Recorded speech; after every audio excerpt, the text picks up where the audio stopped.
Good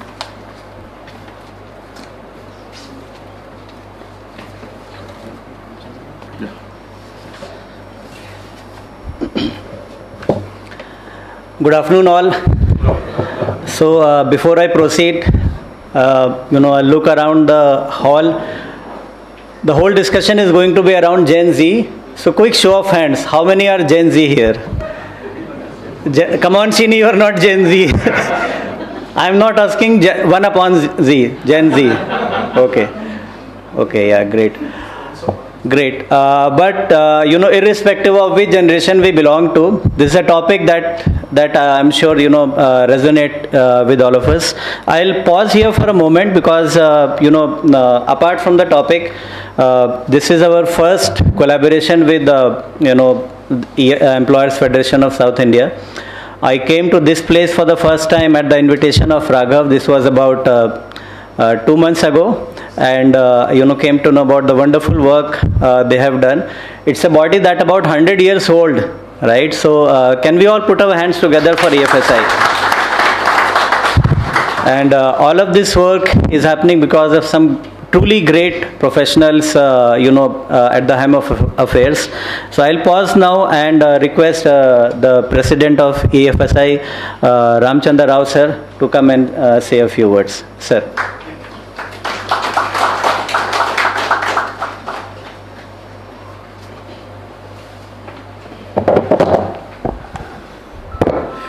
Very good evening to all of you. I think probably for the first time I see here many people who doesn't know me. Right? I think, am I right? Yes. Many of you don't know me. I really do not know what is Jan, what is A, what is B, nothing. I am just 73-year-old. I lived a life as I like. But what I now understand, I cannot live a life as I like, because I was listening to my father, whatever he says. I was listening to my mother, whatever he says. Right? Now, I have to listen to my daughter, whatever she says. Right? Now, the difference, what I have learnt, if you want to handle people, you should stop speaking. You should only listen. That also not listening. You should not listen to respond. You have to listen to understand and keep quiet. This is how do you handle the Gen Z or whatever. I don't know, tomorrow Gen Z plus. I am not too sure. Hearty welcome to all of you to Employers Federation of Southern India. This is an 105-year-old organization. 26 years ago, Mr. S.L.N. Murthy garu, he is here. I think Pitamaha of our HR in the combined United State of Andhra Pradesh. I think one of the speciality with him is more than 50 years he worked in only one company. 50 years plus, one company. Of course, I could not stay like that. I was a rolling stone, gather snow mass kind of a person. But I did not gather mass, but I gathered knowledge. Right.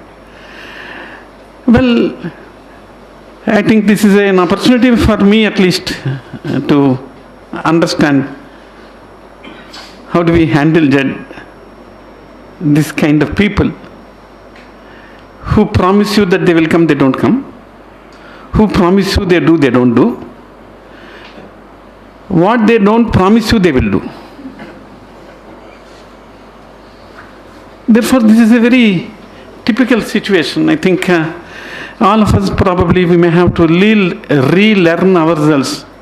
How do we manage our own lives? It is nothing to do with organizations today. Whether it is an organization, it is a family or appearing to be one the same these days.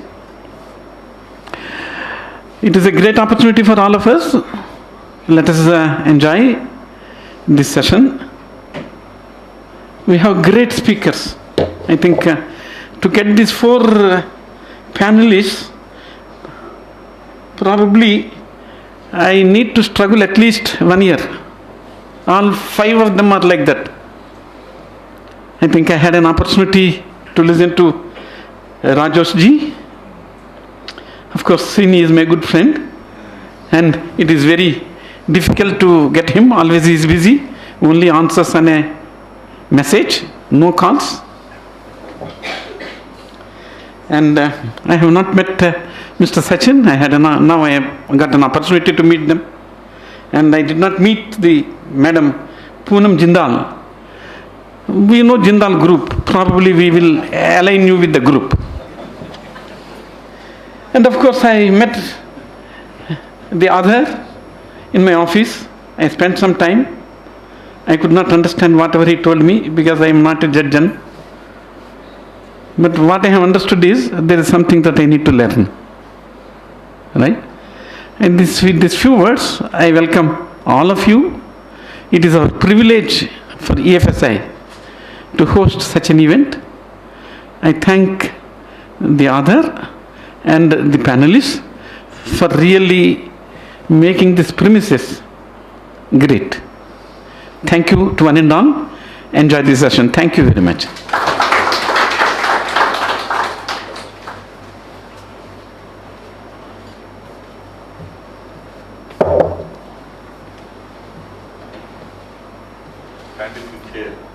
Sure.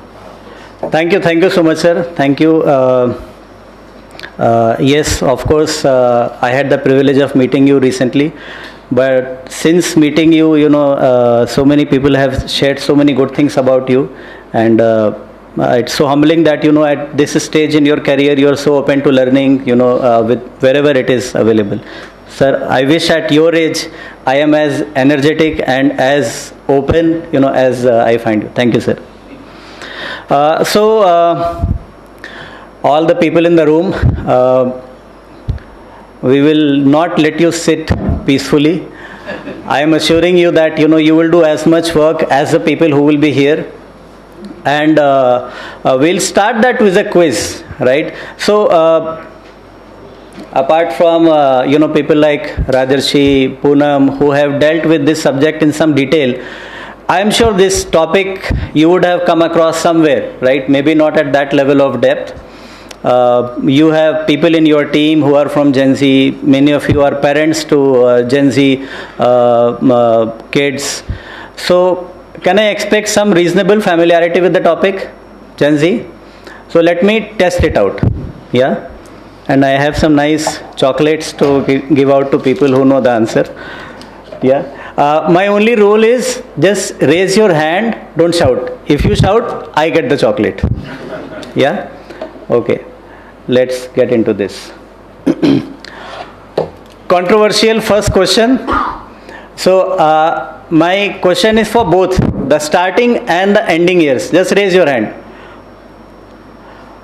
Okay, I think you raise first. Yeah. Your good name and then the starting year. Maybe you can tell the starting year. 1990. Your good name? Chiranjeevi 97. Chiranjeevi, you are saying the starting year is 1997. Yeah. Okay. I'll pause with the chocolate for some time. Okay. I'm not saying you're right or wrong. I'm just trying to keep it as close as possible. And my reference is Winning with Gen Z. So this is my reference book. Answer will not be mine. It is what is there in the book. Okay. Yeah. Somebody else? Yes, Chakradhar. 1997 to 2000. Wait. You can tell either this year or that year. 1997? Okay. Anybody else? A different answer? Year 2097. Sir? Year 2000. Okay. 1997. Okay. 2000. Okay. So, Rajarshi, can we give it to 1997 as the closest? Okay. Great. Actually, I think there are different views around it. Yeah, but 1997 is pretty close. Give me the chocolate. I'll keep one for sharing also. Thank you. In the book it is mentioned as 1995. Yeah, but 97 is close. Okay. What about the other year? Where does it end? Anybody? 2012. 2012. I will try somebody else. Yeah. 2010. 2010 it is, I think, right? Great. You may not be Gen Z, but okay. You have a Gen Z daughter. Thank you. Very easy. No chocolates for this one. Why are they called Gen Z? No chocolates. Yes, Aaron? They come after Gen Y, that's right. Super. You should try difficult questions, Aaron. So we had Gen X, Y, and then Gen Z. Okay, now getting seriously technical. Which app made it cool to disappear after 24 hours? By the way, this quiz has been put together by a Gen Z person. So if you find some weird questions, don't blame me. Yeah. Snapchat, absolutely. Wow. You have earned it. Thank you. Chocolates are getting over. The smart audience. I need few more chocolates.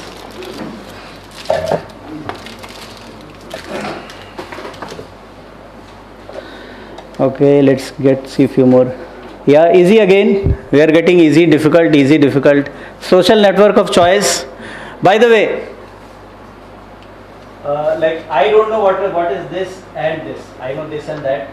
So, what is the social network of choice for Gen Z? Yes, Shadman? Instagram. Okay, we'll give it for Instagram, but no chocolates. Too easy. By the way, which is these other two? Just see. Now it is proven that I am not Gen Z. Okay. Yeah, slightly tricky. Which of these is not a nickname for Gen Z? Not. Yeah. Chocolatey question. They may not be the question. Second one. Post-millennial. Small letters. Why don't you read it? Okay. So our options are Centennials, Post-millennials, the Z squad, and I generation. Let's give the chocolate. How many chocolate you will have here? Let's. Anyone? Can we take a guess? Does that No. We'll see if somebody knows. No? Okay. Now you can try. the Z squad? The Z squad is not the answer. You have to return the chocolate that you took earlier. The answer is I generation. And by the way, this is in common parlance. There is nothing scientific or technical about it. Yeah, please come, sir. You have not missed anything. We just started. Hi, thank you, Shankar. Yeah, what does the term stan mean in popular Gen Z lingo?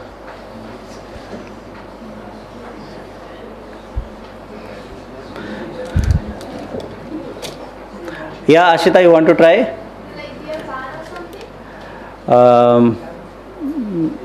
something? Let's hear from some other. Yes?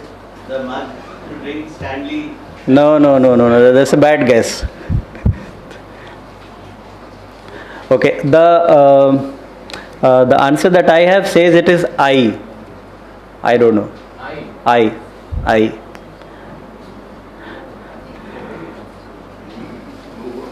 Easy one. Easy. Quick. 3 seconds answer. The app that had everyone glued to it before it was banned for privacy reasons. Come on. Yes, Dr. Kalyan? Of course, TikTok. Chocolate? Too easy for a chocolate. Yeah, too easy for a chocolate? Okay, cancelled. Please listen. Thank you. I guess this is the last one. Yeah, what is the most respectful way to end a text conversation? K? Ashita, you are our reference for this question. D? Leaving them on read, just kill it. Great, thanks. So this was an opener. Like we say in training, a pre-quiz, before we get to hear it from Rajarshi and before we get to hear from our experts. My name is Naqi Abbas. I represent a company called Orgro Solutions. Many of you here in the audience, you know my journey. As I like to put it, this is my third career. Started as a scientist in DRDO long back. Then did my PG from Excel, and then I was in the corporate sector for 10 years. Then I listened to my inner voice, which was constantly asking me to quit the job, become an entrepreneur. So in 2017, I quit and started this company called Orgro Solutions. Less due to my effort and more due to the blessings of people around me. That's the only way I can say Orgro has come where it has come. First success we got thanks to Raghav. Can we all clap it for Raghav? For any entrepreneur, getting the first project is the first big break, right? All of you here who have, who are entrepreneurs or who are, who have been through that journey, you will attest to it. From there we have grown. It's been 8 years now. Many of my colleagues are here: Krishna, Dr. Kalyan, Srivatsa, Raghav, Surya. So many of us, sir. Thank you, sir. Thank you. Yeah.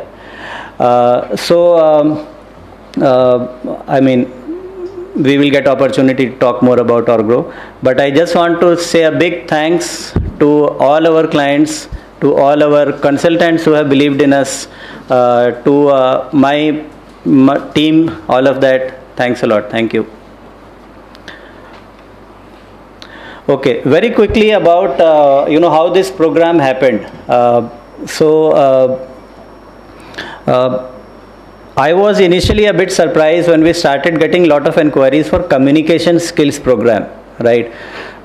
It just initially one inquiry came, then we did that program for Aurobindo, and then it was just one after the other, and very basic listening, speaking, reading, writing kind of a program. In fact, I had never thought that 8 years down the line in the company, this would be our most popular program. So we have done this program at quite a few organizations. Some of them are mentioned here. And when I came across, I came to know that Rajarshi has written a book around it. I felt somewhere, there is a connection, because essentially we are talking about how do you communicate. Communication is, at the heart of, how do you engage, how do you lead with your team, right? So I reached out to Rajarshi, sir, you have touched a very, very important topic, and we are also doing something in this regard. So can we, have this conversation? Can we take this to a broader audience? So that's the story. And I was also talking to Raghav that, can we do this jointly, right? So that's how this whole thing came to be. By the way, this is not a launch. The book is already out. It's available on Amazon, Flipkart. 2 formal events have happened, one in Mumbai, one in Ahmedabad. There is another one happening in Delhi later this month. But yeah, it's a launch in Hyderabad, right? And as we like to say, Hyderabad is a place to be in India, right? Correct? Let's have a shout out for Hyderabad. Yeah? So if it has not happened in Hyderabad, it has not happened, right? So it's a launch. We will call it a launch. Great. So we said let's do that. And before I invite Rajarshi here for a chat with us and to dive deeper into how the book happened and all that, here's a quick video which summarizes the journey of the book.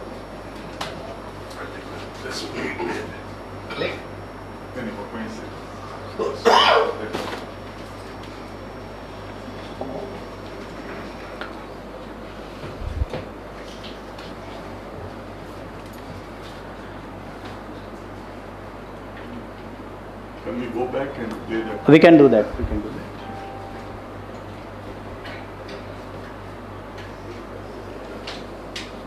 one? This one.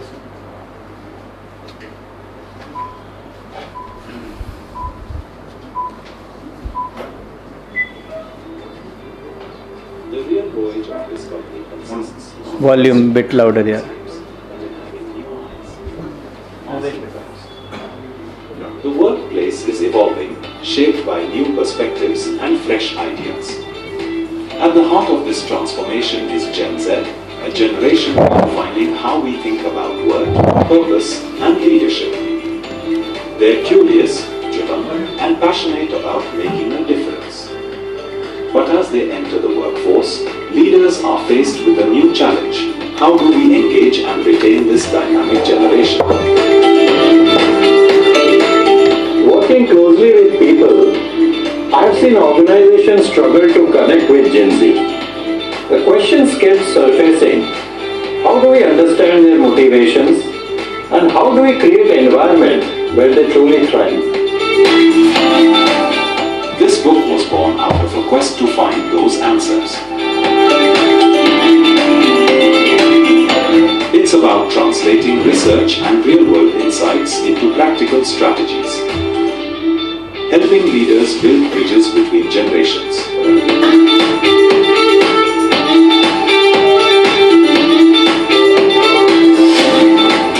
This book offers a practical blueprint to navigate these changes. It's not just about retention, but about building thriving, future-ready workplaces.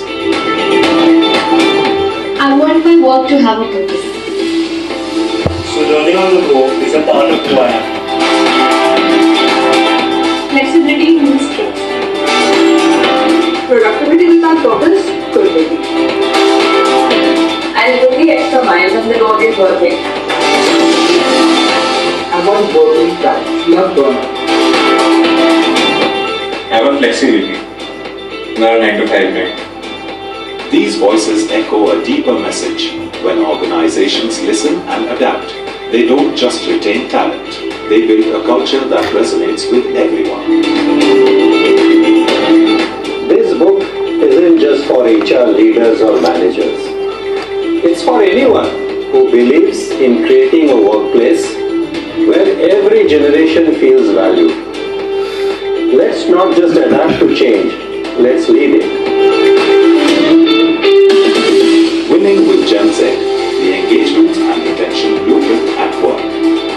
Together, let's shape a future of work that inspires, engages, and truly connects.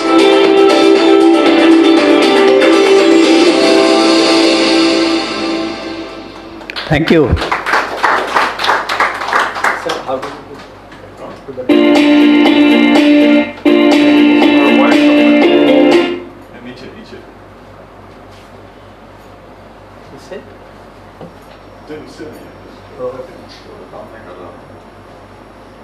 If you want to go back? Go back to that deck here.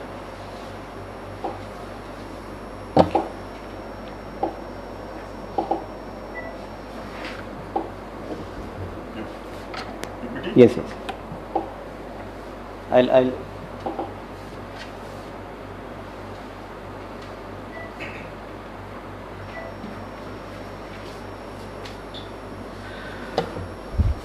So, many of you here in the room would know Rajarshi. My association with Rajarshi goes back a long way. We were colleagues in Dr. Reddy's. Of course, he was much senior to me. So, Rajarshi currently he heads the HR function at Alchem Laboratories, based out of Mumbai, but his heart remains in Hyderabad, and he's always looking for an excuse to come here. He has had quite a decorated career largely across pharma and oil and gas. Rajarshi, welcome back to Hyderabad, and I now invite you to have a chat with us. Tell us more about the book, how it happened. Tell us more about the thesis that went into making the book. Can we all put our hands together for Rajarshi, please? Yes. And I request Ramachandra Rao sir to unwrap, officially announce the book's arrival in Hyderabad. Sir, you can take any book. Before that, I should congratulate you. Writing the book is most difficult. Sir, you can open it.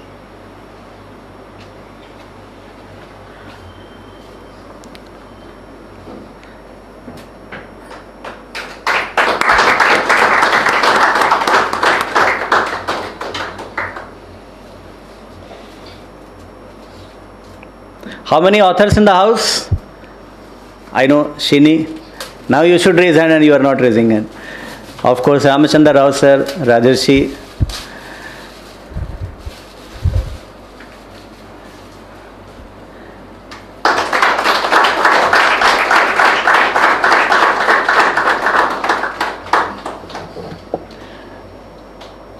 Rajarshi, I would like you to present the book to Rao sir. Oh, That's for you, sir. thanks a lot to you. I think a good learning. Thank you so much, sir. Rajarshi.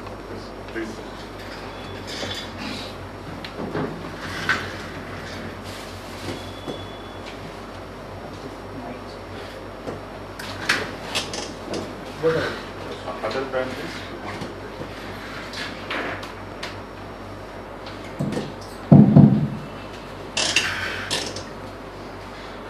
How difficult we should make it for Rajarshi? Great. First question, and maybe I am speaking for many of us here.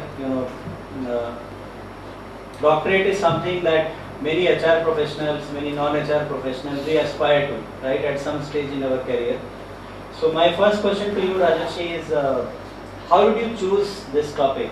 You would have, I'm sure, thought about many topics.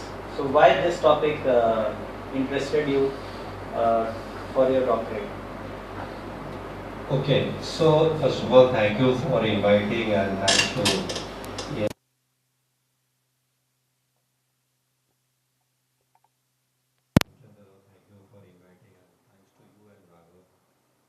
So, this research that I did, I think of doing a research came to me several years back. Specifically, this research I started when the COVID started. I got registered in the year 2020. And before registering, I was thinking on what topic I should do research, because we all do PhDs in many topics and then the thesis is kept in the burner. So I thought, let me take up something which is contemporary, where people are facing, people are talking, they are really facing issue. Then the thought came to me, why not Gen Z? Because that's around the time when Gen Z started entering the workforce. If you recall, around 2018, 19, 20, the first batch of Gen Z started, and as a head of HR in my own organization and with my colleagues, I was really, everybody used to talk about some peculiarity of managing them. So that generated the interest in me. That was the second reason, not the first reason. The first reason is I have 3 kids. All of them are Gen Z. One of them is in the room. So again, they're in the different spectrum of Gen Z. One is a little on the start of the Gen Z years, and another, they are twins, they are much later.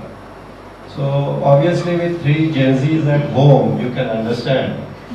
And I'm sure many in the room, they are also managing them. So with all this, I thought, why not take up this topic, which will be at least of interest for the next 15-20 years.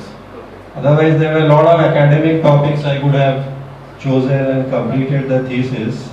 But that's how it all started, and thereafter. Great choice, I must say, because it is something that is not about a particular sector or about a particular kind of organization. In fact, during this program, many people ask me that, is this relevant for me?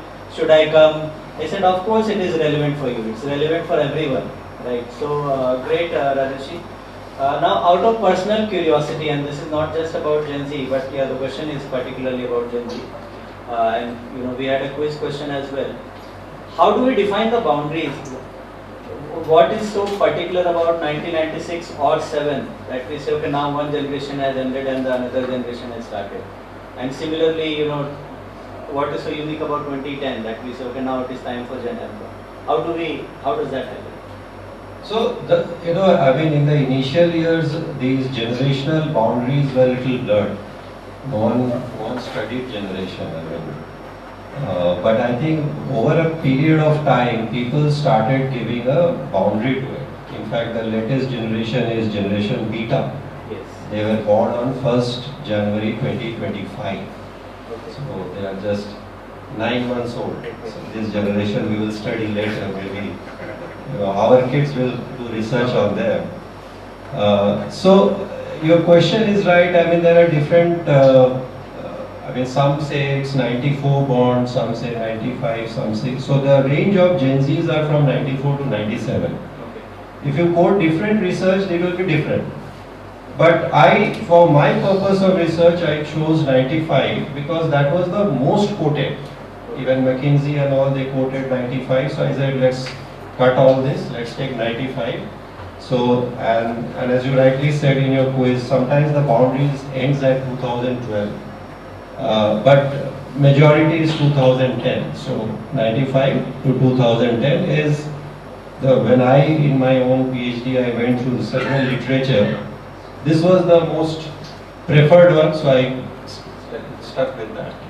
And so all my samples, everything which I studied. Of course, this book is not necessarily my research survey results, but it is much beyond that.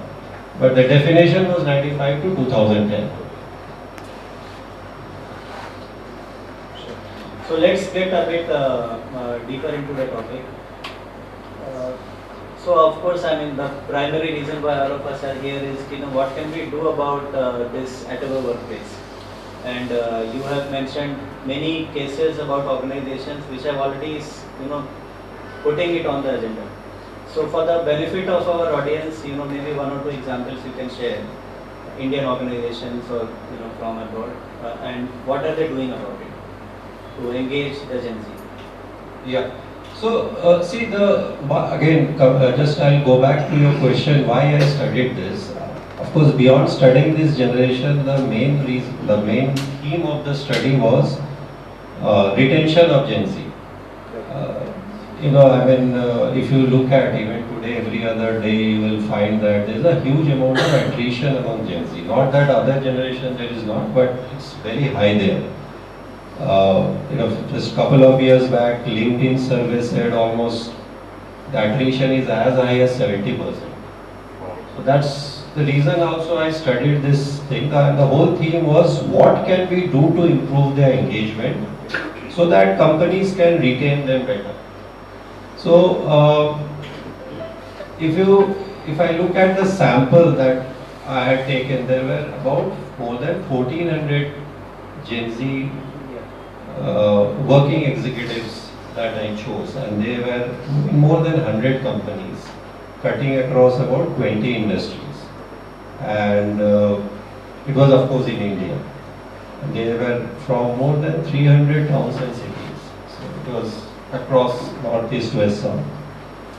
Now coming to your question, what specifically they are doing, there's a spectrum of answers there. Some companies have started realizing and they are doing a lot of modification. See, for startups, which we all read today, they are far ahead of it, because they are sometimes dealing with this category of employees much more than the legacy organization. The legacy organization, they are facing a huge amount of problem in managing them. Now, we can't just blame the Gen Zs, we can't blame the organization, but somewhere we have to have a common path, and they are doing number of things to at least make the workplace interesting for them. However, the challenge is it's not just managing Gen Z. Like in our organization, my chairman is 87-year-old. So I have to manage more than 5 generations. Yeah. So it's not that we have to just manage Gen Z. But if you look at our organization, we have about 23,000 employees. More than 85% of them are millennials and Gen Z. Because we are a much young organization, even being a legacy organization. But the other day I was talking to an engineering organization and they invited me for talk for what can we do, because the friend was the CHRO. There it's reverse. Only 5% are Gen Zs right now. And they are finding it extremely difficult to retain them. They said we don't know what they want to do. They said I will not come to office. I'll work from home when it's an engineering industry, so how do I manage them? So there are different examples. Some I have been able to put in the book, but some of the interesting ones which people they are doing is, they are making the whole workplace engaging for them in the sense that even let's say an onboarding process. Many of the people sitting here are from HR background. The first impression when somebody gets, when they apply for an organization is how to make it very lively for them. So, right from changing the recruitment process, the way, the office ambience, because if we don't make these changes, people at our generations will be comfortable, but they are not comfortable. But that's at the superficial level. At the work and day-to-day managing, the managers and all, a lot of changes and sensitization needs to be done. I mean, of course, people will get bored here if we talk like this, but that many things that we have to do. We are also learning many things. Even in my own organization, is it that we are perfect? The answer is no. Many things we are unlearning, learning, trying to do things differently so that not just Gen Z, all generations feel equally engaged to work. So what I'm taking from that is it is starting with a sensitization that this is something that needs to be factored into the policy making, and then probably what they specifically will do will depend upon the the generation mix, the sectors, and all of that. Okay, now let me get personal. So you said, one of your child is here, Rishit is here, and you also mentioned that that was one of the reasons what motivated you to get into this book. It starts with something very personal in the family. So tell me how this book writing process the last 5 to 6 years, how has this made you a better parent? And whatever you say will be validated. I don't think it has made me a better parent. I think I'm still struggling managing them. Okay. But I think one realization has come is you have to understand things from their shoes. Second thing though, I keep doing that mistake. Don't micromanage them. Don't sit over their shoulders, keep directing them, just tell them what's needed, they will figure out how to do it. Once in a while they come to you as a friend, give them the guidance. I'm sure you are also a dad. So my daughter is a Gen Alpha, and I'm sure that will be even more of a challenge. Yeah, but good. Thanks, Adarshi. One last, and this is more for the aspiring authors here, right? I include myself in that category. Hello, Prakriti. I mean, you are a busy professional. You have a full-time job, and many people here. There is a book inside many of us. We want to write a book. So tell us more about that part. That how did you have a particular discipline? How did the book writing happen, and how long it took? And any message you have for the aspiring authors? I have been writing a book for the past 6 years, and still I have written only 60 pages. So what do you say to people like me? Okay. See, I never thought I'll write a book. That was not the objective of the research. So when this whole research was about to complete, because I had reached out to a lot of professionals to gather data, so they said, look, we will allow our people to participate in your research, but just give us the results. We are also struggling with managing Gen Z in the organization. So please share the results after your PhD thesis and all. I said, then when I was nearing completion, I said that, if I just send them a statistics, it would look very boring. Who reads PhD statistics other than the writer? After that, it goes to the Almirah and it stays there forever. I'm sure there are many PhDs here, they will all vouch with me. So I said, why not write a book? and I had seen my father authoring 2 books, so maybe somewhere that streak was there. So then I started writing. The whole writing process took about 1.5 years. Honestly, I started writing in 2023 somewhere November. It's a very lonely process. I don't know. There are more seasoned authors here in the room. I think Srini is there. He can maybe share. It's a very lonely process. You can't explain to others what you want. You have to keep writing. My first draft was ready somewhere when I started in 23 November, my first draft was ready in 24 March. And I thought I did a brilliant job. I read the book one day and I said, it's total bullshit I've written. I threw the entire manuscript. I started writing again. So 24 April, I started rewriting the whole thing. Maybe the original version, the 5%, I just carried it forward. Because I thought maybe, the way I want to express, I was looking at how others would like it, whether it's relevant for the readers. So then again I started writing, and it took me another 6 months. Now how I used to write, there is no fixed time a day. There would be suddenly some wave of thoughts. I would one day write maybe 20 pages, one day, and maybe the next 3 weeks I won't do anything. So this is how I used to write. So whenever I thought something great, I would start, then come home, or in the weekends I would draft few pages, sit on it, maybe reverse. The second draft got ready in November of 2024. Then I gave it to some people to read, and they gave some comments. I read it again. I was again not satisfied. I again almost struck off 40% of the book. Then I started writing the third version. The third version got ready in 2025, somewhere in February, and then in April the book was launched. So it took 3 attempts to finally write what I wanted to write, and I thought the audience will probably be happy, or at least feel that I have written something meaningful. And that reminds me, because I am in Mumbai, so I can understand the pain of directors and actors. When they make a movie, they still hope, with all this I still hope the people feel relevant and they are happy reading it. I still don't know whether they are happy reading it or they are just buying it.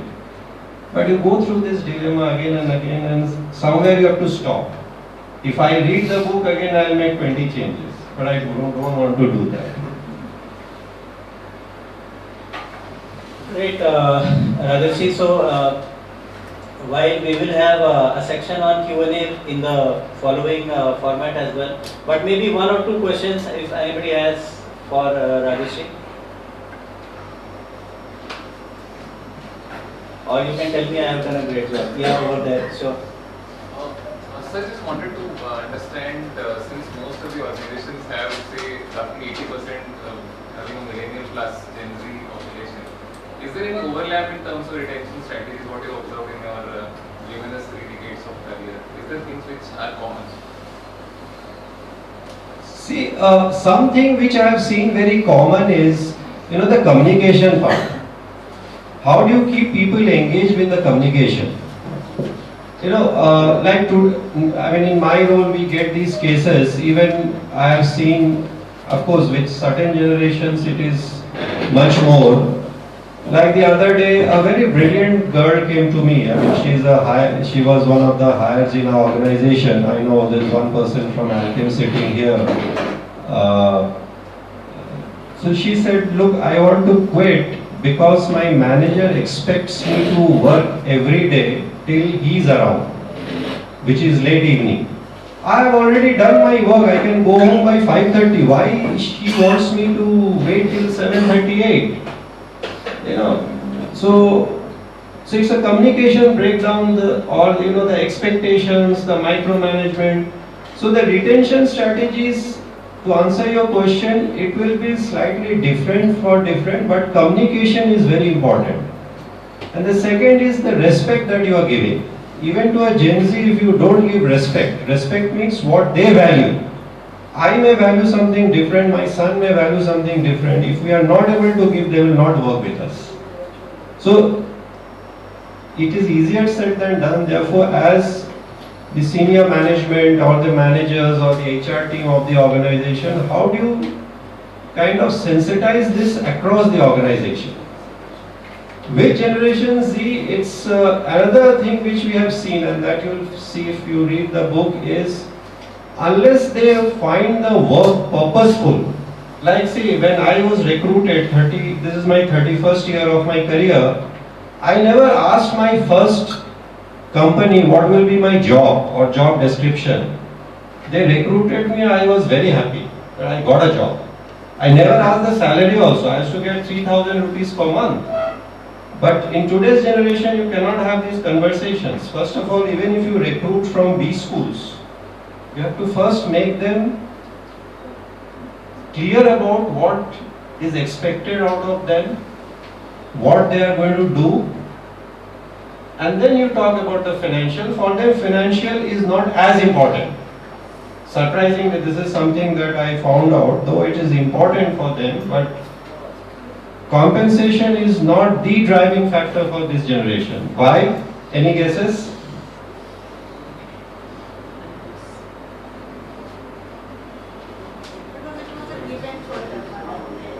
Correct, because their parents are well off. They have taken care. You know, they have born in an era, because many of the generational influences and behaviors come from what you see around and how you get impacted. So basics have been taken care of. For them, the other factors are more important. What kind of career growth I'll get? What's the job like? Is the job impactful? Does it impact society? They ask these questions today. So the retention strategies have to hover around this. The induction, the onboarding, which is a very simple thing, but it leaves a lasting impression on them. How engaging it is for them. Do they really start loving the company at this? For us, whether you induct or not, we are happy to work. They are not like that. You cannot take them for granted. So there are several things which makes, kind of is very challenging it makes it very challenging to handle these expectations of these generations. And if one does it well, you will find that they are sticking on to you for very long. Very long. In fact, that's the other extreme of it. They would not like to leave you. If they find that this company, and they are not like in our generations, we were always attracted to work for large companies. Am I right? Yeah. They are not. In fact, they are more attracted to work for smaller companies because they can see that they are adding more value. Their work is visible. Their work is adding to the purpose of the organization. So you have to, if you understand this frame of mind, you'll be able to really engage them. That's how the name I had given was winning with Gen Z, because they're not bad. Of course, they have their own styles and characteristics, but how do you win them over? And once we start winning them over, it's a good journey for all of us. Great. Thanks, Rajarshi. Thanks. Wonderful question. So indeed, the book is doing very well. Rajarshi, any numbers? How many copies have been sold so far? The first lakh is crossed. I'm a first-time author here. So don't embarrass me by asking these questions. We hope certainly, and some copies are available here for sale as well. I have purchased one copy. I am the proud owner of an author-signed copy. So we now invite our other panelists and broaden the discussion. So I request Dr. Poonam Jindal, Sachin Gaur, K. Srini to join us on the panel. Can you all please put a hand together for Dr. Poonam Jindal, Sachin,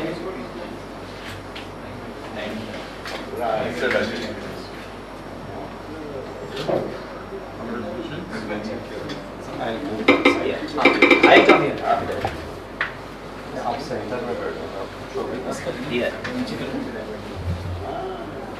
Yeah. You should sit in the center. They're again on the same side.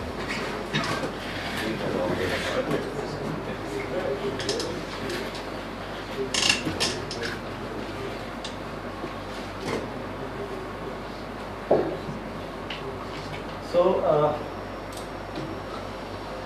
once again we have a very august, very broad-based panel here. I couldn't agree more with what Ramachandra Rao Garu said, that to get a panel like this, which is representing different sectors of the economy, not different generations, but a very respected voices, on this topic, and of course, people who are deeply engaged with the topic.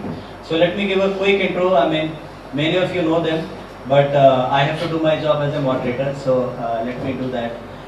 Of course, Rajarshi has been with you for some time.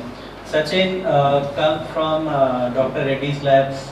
He heads the global learning and development function at Dr. Reddy's Labs, and I say that with a lot of belief, because I have been a part of Dr. Reddy's Labs for 4 years, and I know the immense amount of action this function plays in the organization, and it goes a long way in the respect that Dr. Reddy's has truly earned, not just in the pharma sector but in the Indian economy as a whole.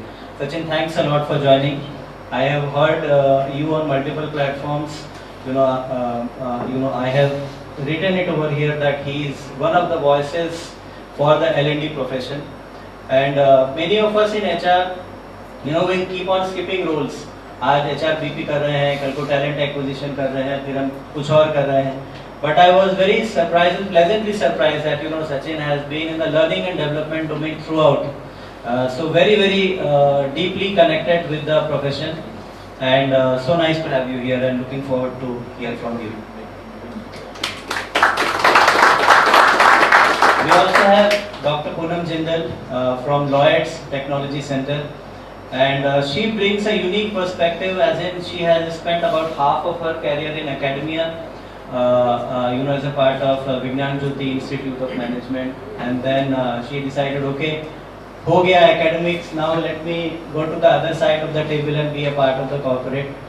So she is the head of learning at Lloyd's Technology Center.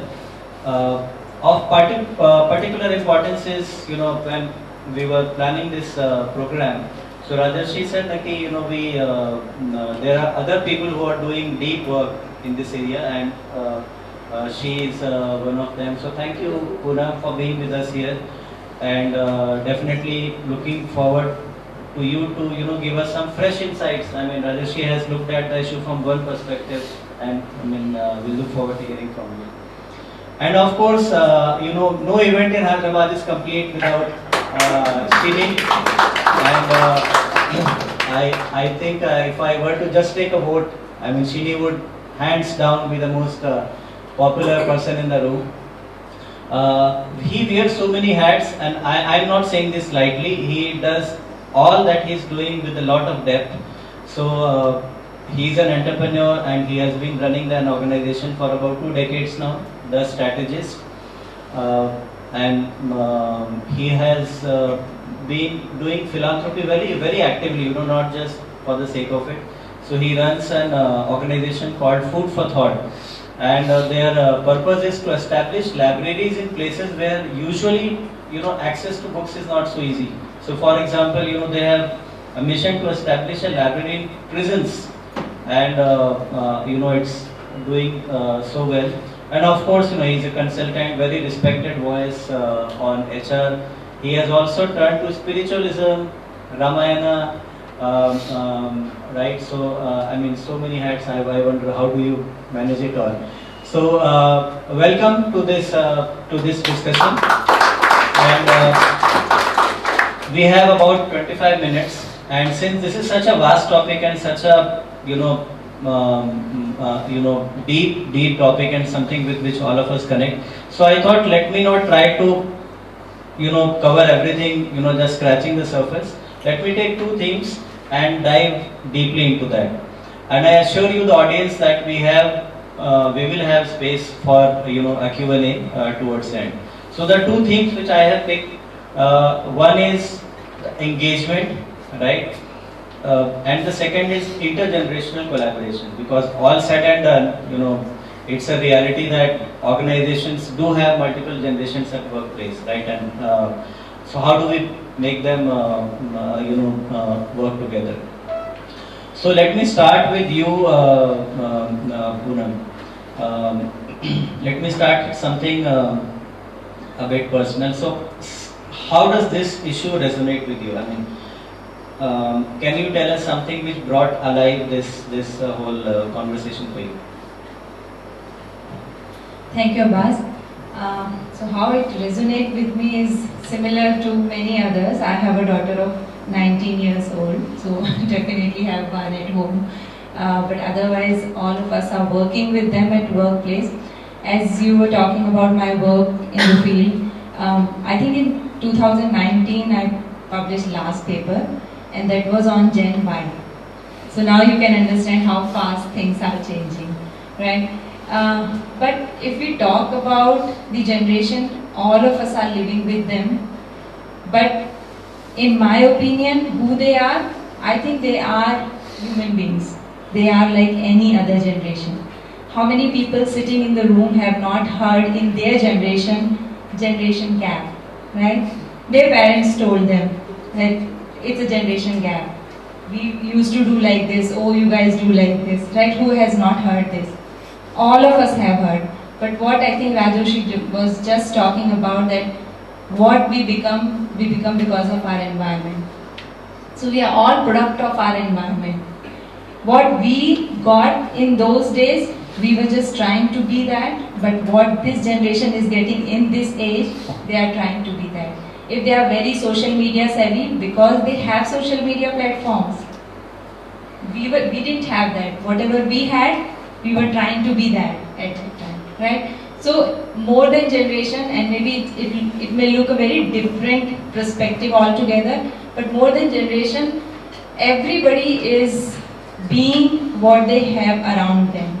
So whatever they are receiving now, if they don't care about job because they have financial security, as already Rajoshi has mentioned in his book and as well as in his talk just now, they are not bothered about job because they have financial security.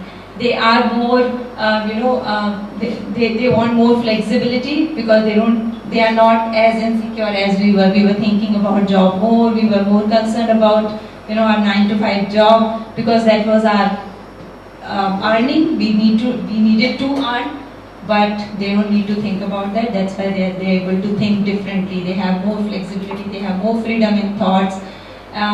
But if we talk about generational differences, I think Srini is sitting here and he'll talk about Ramayana and all. Do we see how we see Ram? Do we see similarly Love and Kush? There is a generational difference there as well, right? So it's more from there, but of course we'll talk more how we can engage with them, because every generation is trying to engage with the other generation, and we are all putting efforts to being more collaborative at workplace. Thank you, Poonam. I'll go to Srini, similar question but with a twist, and especially because you work with so many organizations. So from a workplace perspective, how is this? First of all, do you see this issue playing a large role as of now in the workplace? Second is, personally, how does this resonate with you? So thank you. Does this issue play out? Definitely yes. And so there is a small difference in what we are discussing. See, generation is a product of scarcity and abundance. If I am born and brought up in a family with abundance, I will behave like Gen Z. But if I am born and brought up in a family with scarcity, even today I will behave like a Gen X or a baby boomer. If I have 2 sisters to marry, I have a home loan to pay, I will not come to office and say, where is my gym and can I have flexibility and work from home. So we need to understand that there is a different play at happening. What does this whole Gen Z, Gen Alpha talks about is, when you work in Hyderabad, you study in Hyderabad, your parents have 6-figure salary, then you have those aspirations coming up. So that is there. So even today, many organizations deliberately go to tier 2, tier 3 campuses and hire. They can hire from IITs and IICs. Why? Because as HR, their policies are still very Gen X. So I will still come back and tell you, if you come half an hour later, I'll cut your salary. Why? Because it's an assembly line, there is a particular discipline, we want our culture, we want the things, everybody has to be on time. Those people, they go and hire kids who passed out from Oak Ridge or St. Stephen's and all that, they will not take me. But those people, when they go in to a Harvard or some other town, who are desperately looking to come to a big town, they are completely aligned. And that is how the world looks like.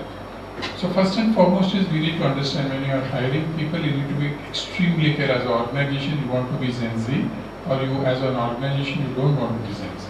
And your hiring policy has to be like that. Today when we consult, we go to organizations, even today, we are expected to take out our shoes when we walk into the boardroom. Two, we work in organizations like Poonam and other Lloyds, where you go and there was an FGD last week in one of our organizations, and we were the only people in the room. Rest all were logging in through calls. And we looked at the HR and said, what is this? They said, no, we are hybrid, they can choose. They chose to join you on call.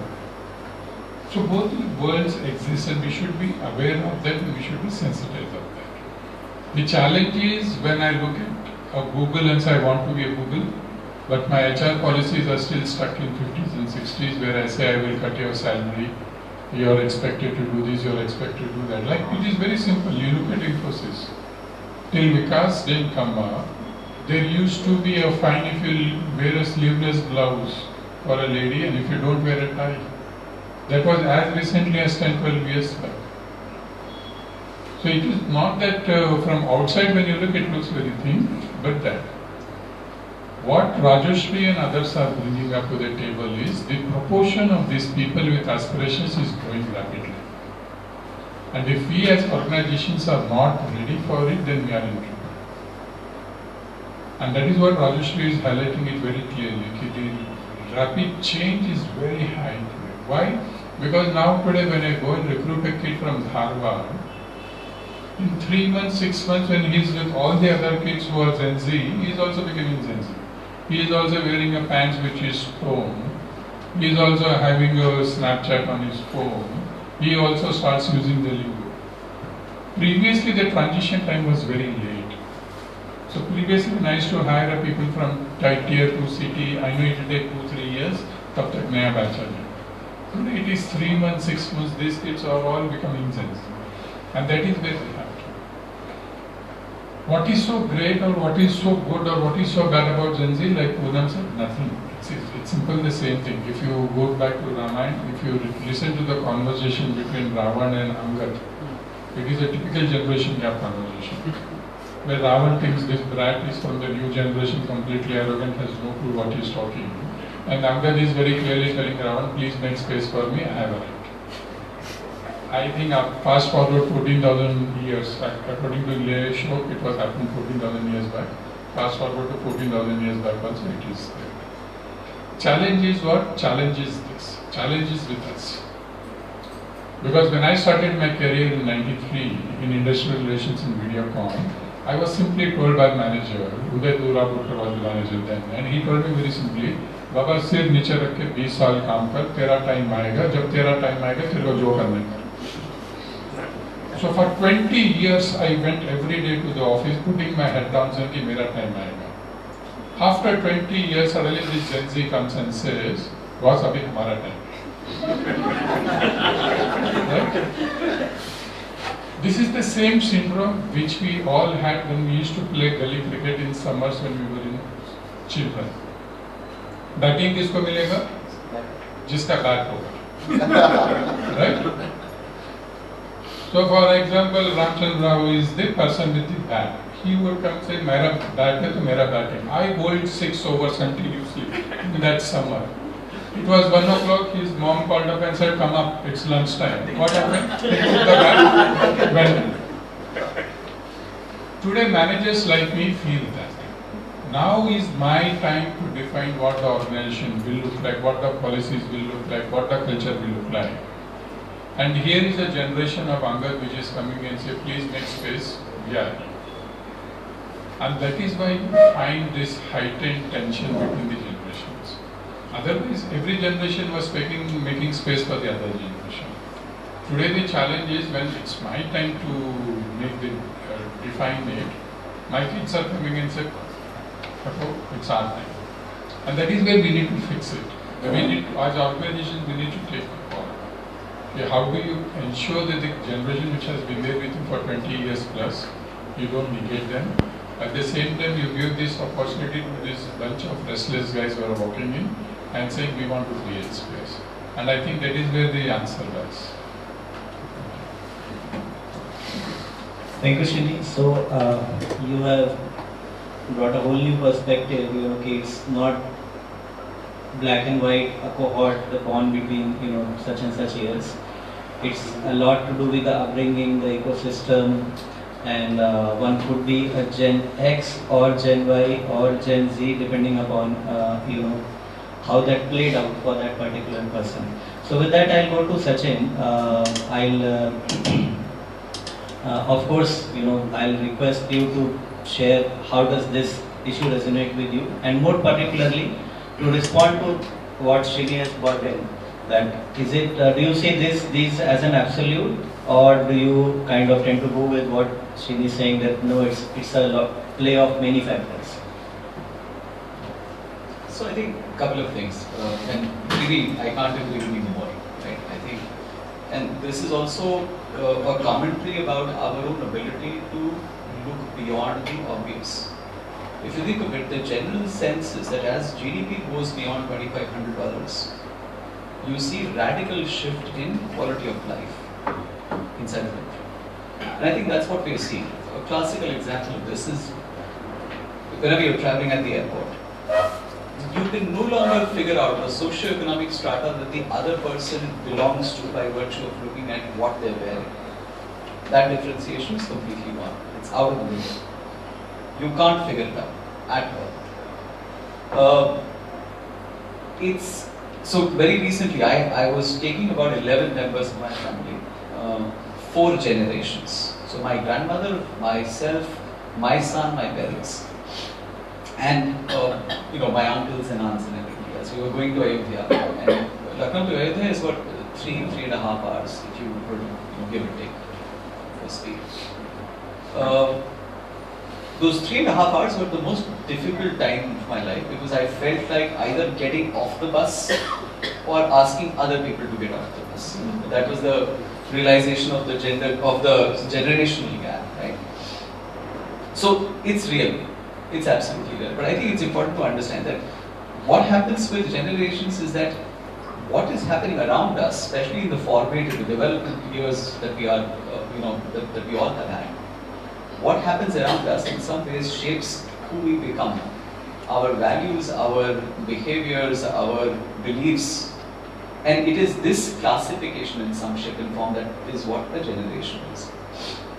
There's always this talk about there being multiple Indias. I'm sure all of you have heard this. There's no one single India, there are multiple Indias. And that's I think what you were saying, that there are multiple, generations in Bilaspur, for example. A person could still be operating in the same way as somebody who is 70-year-old in Soho, South Bombay.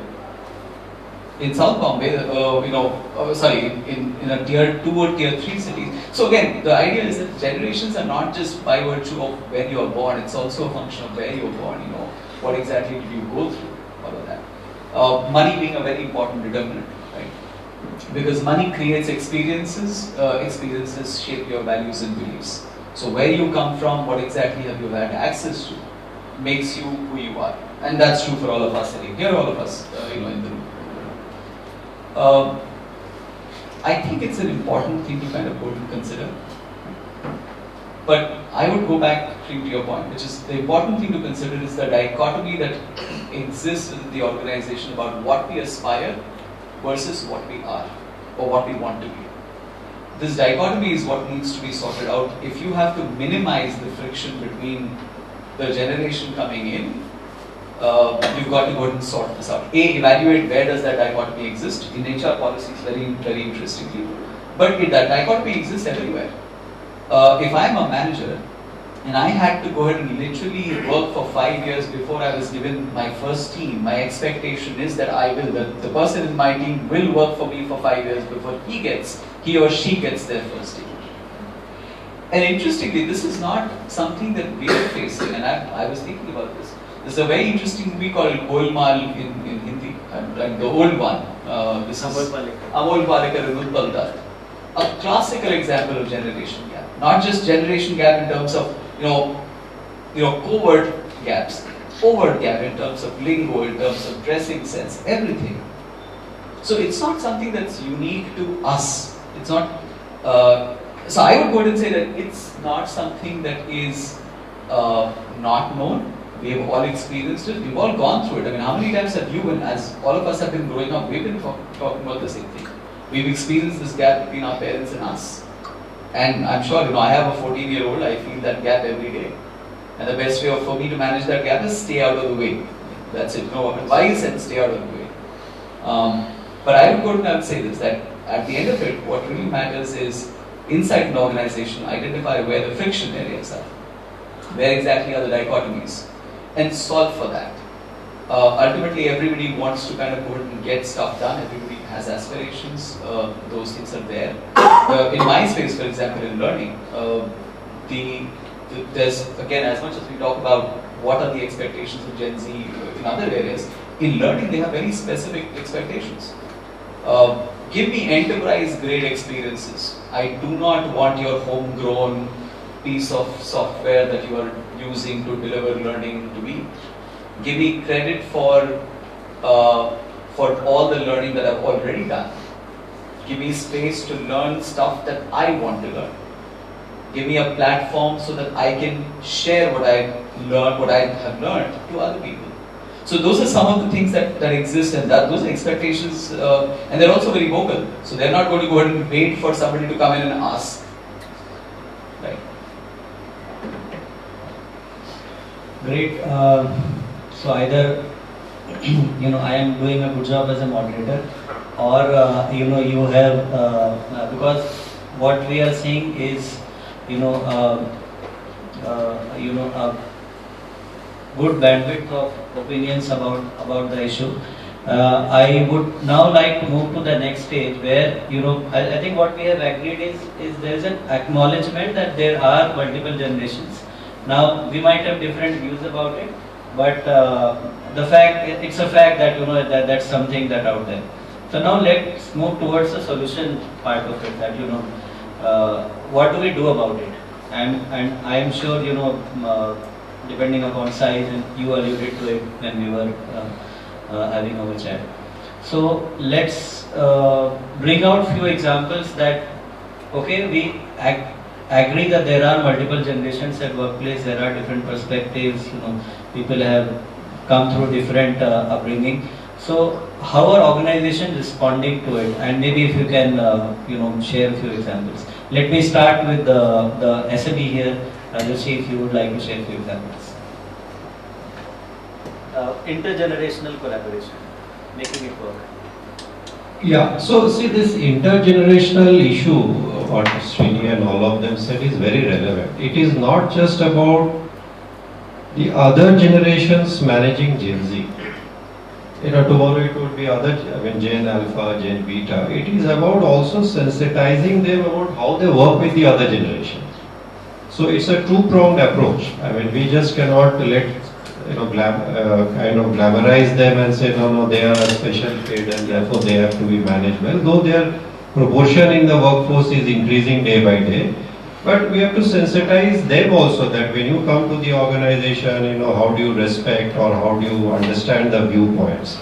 But having said so, see, and towards the end of my book I have also written how they, in next few years, this Gen Z, whom we call it Gen Z now, they will become the leaders of the organization. They will get into mid-level and senior level. How they would also like to run the organization. Because some of these characteristics would travel there and it may not be the same way the way we are managing it. So some of the examples, if you look at what organizations are doing is, I already spoke about the recruitment and how do you kind of make it very inclusive, fair. People are also looking at and addressing issues in their learning systems. I think Sachin is a master in that. Poonam is there, they're handling learning. the traditional approach of learning, and many legacy organizations are used to a learning session like this, where everybody will come, sit, we will talk. Srini said he went to some meeting and no one was there. So we have to have both. We cannot say, look, we will stop this, we'll have to have space for both. Maybe going forward, that space we have to create more and more, where the learning objectives are met, but it is not necessarily where you are and how the things are happening. But at the end, if the learning is the objective, it is happening. The same I see with the way you design rewards. There are other generations which value the rewards in a certain way. Not necessarily, the subsequent generations would value the rewards in the same way. So therefore, when we are making policies, the policy makers always tend to see from their lens, and that's where the disconnect happens. So can we have, let's say, if there are whatever organization rewards are there, can we have flavors of which will be liked by all generations? Now the career development policies. If, let's say, we continue to say that you will be promoted only after a certain years and all, that may not resonate well with them, but still it used to be resonate okay with us. So how do you keep making these changes? And we have seen organizations, they are doing this consciously, and especially the legacy organizations. Then the leadership style, the classical manager and the team member relationship. Today, Gen X, because most Gen X, they are managing Gen Z. The styles are emanating from how we have seen our teacher and student relationship. For us, teacher was somebody, typically we were very scared of, our generation. I think all of you agree. Today's generation see teachers as their friends. So that same relationship, when they come to organization, they expect a manager not to act like a boss. In the hierarchy, is certainly the boss. But in the day-to-day conversation, if that bossism prevails over being a mentor, coach and a friend, that's where the disconnect happens. So that manager will have to also be aware of this. Otherwise, most of the attrition happens because of this. In all the all the organizations that I spoke and I found and I interviewed, it is the clash between the manager, all others remaining independent. This was the major factor. So how do you sensitize managers? At the same time, we have to also, while inducting Gen Z, we will have to also make them feel more tolerant, because its world is not always what you have experienced outside, and therefore the organization can. So where you also need to be a bit tolerant, but that lecturing will have its limited, kind of shelf life. But we have to have flavors of both. Then, how do you kind of give? We have seen organizations where, they are allowing platforms where the newer generations can really contribute more to the society. They love this. For us, it was a tick box. In the company, we will do a CSR. They really like to contribute to the society. So how do you build these things in the day-to-day organizations fabric, in the policies and procedures, practices? There are many organizations which have started doing. They are realizing it and they have to do more. Then the most important one I forgot is the tech part. See, this generation is born with tech. Why they are so like this? Because our time the communication platforms, the connectedness was very limited. Here everything is hyper connected. You saw the Nepal also, the example recently, for right or wrong reasons. I don't want to comment on that, but they are hyper connected. Now, if they come to an organization and they feel that kind of communication platform is not there, where they can do work fast, collaborate fast, get the task done fast, they'll be frustrated. So you have to do a lot of this technology upgradation in the workplace. Even the ambience of the workplace has to go up, not for just this generation, it is for all generations. Like if I am running an organization with a look and feel of yesteryears, they don't feel motivated. They feel, where have I come? Because they are, even in that smallest towns, what Srini was alluding, even in the smallest towns, they are growing up with certain of these cultures. So if at the workplace they don't feel that it is same, and that's the wake-up call for the organization to reset some of this, because the rate of change is much faster now over the last 8-10 years versus several years back. See, we are a generation, I think there are much more seniors, people sitting here. I always say we are a generation from lanterns to LED. They have not seen lanterns, they have only seen LED. You know, I studied under lanterns because in our hometown 12 hours there was load shedding, power was not there. So can you imagine they will study like this? Inside a mosquito net? They will not study. So our tolerance level is much higher because they are born in a certain privilege. The further generations will have to give them such experience at the workplace. So these are examples where several organizations are tweaking. And that's the necessity. Thank you, Rajesh. And you mentioned lanterns to LED. Today, I'll tell you an incident which happened today. So, Ritika, she's part of the team at Orgro. So we were just trying to put this deck on the screen. So I said, okay, put it in the pen drive. You won't believe, she said, what's the pen drive? Really, I am not making it up. She's around. Yeah. Can you tell me how to do it? I have never used a pen drive. Yeah. So I was wondering if अगर मैंने floppy disk बोल दिया तो शायद what would have happened? Great. So I'll go to you, Srini. So staying with this intergenerational collaboration and making it work. You would like to share a few examples? Yeah. Something which you have seen it happen, and something which you would want to happen. Yeah.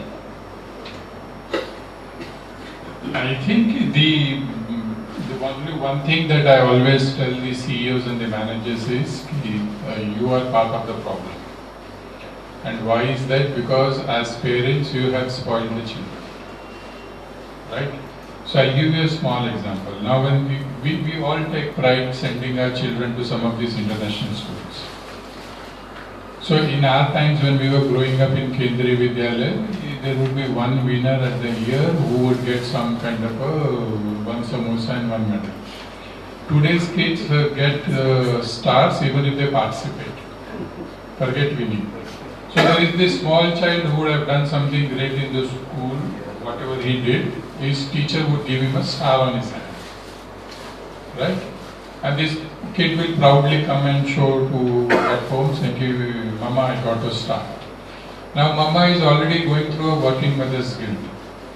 Right? This, I'm not at home, the baby is growing. So to take away the guilt, what she will do, she will give him another star. Saying, Mama is very proud of you. Now the boy has got 2 stars. Then the papa comes. Then he says, देखो 2 stars मिले, एक मम्मा ने दिया, एक teacher ने दिया. Now papa is also going through working father's guilt, so he gives another star. Needless to say, he is competing with mama to be the best parent, so he is given another 1+ star. Now the kid goes to sleep with 4 stars in the night. And what have you taught him? Instant gratification. 20 years fast forward, the same kid comes to your office and he does something good and the manager says, you've done a good job. What is his instinct? Where is my star? What does the manager say? Look at the HR manual and say, the next session will come in March 2026, that is when you will be HR. And the kid gets disappointed. He goes back and says, what kind of this organization is? They're asking me to wait for good work for 8 months. And for 20 years we've trained him that every day night you will get 4 stars and go to sleep. So I keep telling these managers, how is it possible that as a parent you are ready to look at with one outlook, and the same parent when he becomes a CEO or a manager of organization, suddenly he goes with a different outlook. And that is why this generation is confused. The generation is completely confused. Like my boys, they are very clear. Like my Anderson has started working with me. He runs my foundation. And he has these jokes, he will tell his mom every day in the evening. You know, at home he will behave like this, at office he behaves like this. He is not the same person. And they are confused about it. We need to be very clear as leaders. What is that we are looking at? And the teachers, unfortunately today, are doing the worst job. In the colleges, nobody is ready to do a reality check. They are very clear, 4 years he is with me, give him an engineering degree, and I don't have to teach them work ethics. Let them go and let the organizations do it. Like what Rajeshri said, I was shocked it happened around 8 months back. After a tour I came back to office, I saw a young kid sitting there. And he was completely restless in the office. So I asked, what is your problem? He didn't know that I was the CEO.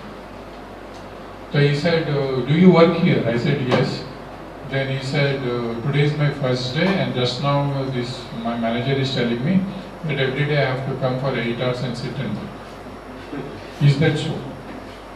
So I said, I hope you've taken the offer letter. उसमें कहीं लिखा नहीं है कि 8 hours every day I have to sit and work. So he is not even aware that what is work. And then when I go back and I looked into my HR and I called up my HR and said, what nonsense is this? Sir, अब ये भी समझाना पड़ेगा. And then my HR takes out 2 research papers, one by Harvard, one by McKinsey. So there is something called career portfolios and there is something called fractional lordships. So today people are saying, and yesterday it was very interesting, I had a conversation with my team member, they are saying there is this one brilliant guy. Altaf karke ek bachcha hai, he is a brilliant kid, data scientist. He wants to come and work and he is trying to solve a problem which I have been struggling for last 12 years. He has promised me 12 weeks के अंदर he will solve it. लेकिन सिर्फ रोज 1.5 घंटे आऊँगा मैं. I will only come for 1.5 hours. And I said, what is the logic of 1.5 hours? No, college खत्म हो जाता है, gym चालू होता है, उसके बीच में मैं बोर होता हूँ, I will come and work for you, I will solve your problem. So a typical, the ego of the CEO is also there. And I said, अच्छा, इतना smart है तू. So I give you 12 hours, impress me. After 12 hours, he brought a solution which is mind-boggling. I'm still studying at my home, opening my laptop and figuring it out. How I couldn't figure it out, he figured out in 12 hours. But he is very clear. He says, I will only work 1.5 hours a day every day if you like with them. Otherwise, you go somewhere else. So we need to be aware. As much as we are teaching them, we need to be aware. And for good or for bad, the world is going to belong to them. I have another 5, 7, 10 years left. So if I have to be in the race with them, then I need to be far more flexible than they are. Because they have another 30 years to run, I have another 10 years to run. So it's a very practical way of looking at life. And that is where we need to be. And like Rajeshri rightly said, and Sachin rightly said, they are extremely smart buggers, but nobody has told them what is work ethics. Once you teach them, then they realize, oh my God, oh this is how it is. So it is not that they are arrogant. They are actually ignorant. They don't know what is this. They keep coming, like me and Nandu sir keep discussing. We were all from the batch of, 2 punch, 1 lunch. Right? And we all discussed that very day. They don't even understand that. So they want to know what. So the other day I asked one fellow, why are you not punching biometric? And his answer was, oh, you don't trust me, huh? I said, it is not about trusting. I said, tomorrow if you get caught in a police case and you go back and tell the police you were at the work, and the police comes and asks me, was he at the work? I said, how do I prove you were there or you were not? And that's why I made it. Then he scratches his head and says, oh, acha, ye bataya nahi. From tomorrow I'll do, I promise. And he is doing it regularly. So the challenge is what was very basic knowledge for us, somebody has to teach them. And that patience we don't have today. As organizations, we don't have that patience. This is supposed to be by default. So somewhere, and that is what I keep telling, and I think both Rajeshri and Sachin said nicely, as when we were growing up as managers, the definition of manager was, we had a gatekeeper. So gatekeeper was, our team would come and say, boss, should I do this or should I do that? And we'll open one of the gates. That was our job. Today that is not required. They are smart enough, they figure it out. What they are looking forward to us in is a friend philosopher guide. Yesterday, 2 hours, my chief of delivery is 29-year-old kid. He blocked 2 hours of mine. And I was seriously thinking with both rocket science bathroom. He is asking me his personal dilemma. My parents are forcing me to get married. Should I get married or not? And I'm looking at my diary, I'm looking there are another 10 clients I have to call, close, and I'm not sure whether I should be giving you counseling about life lessons. But he said, I blocked 2 hours, now you discuss whatever. And we are discussing marriage, how do you shortlist a girl, is there a checklist, how do I know she's the best for me, how do I make it work. So today they look forward to you as a friend philosopher guide, and you like it, or you don't like it. Like I said, we have 5 to 10 years. They have another 30 years, so we better equip them to handle workplaces.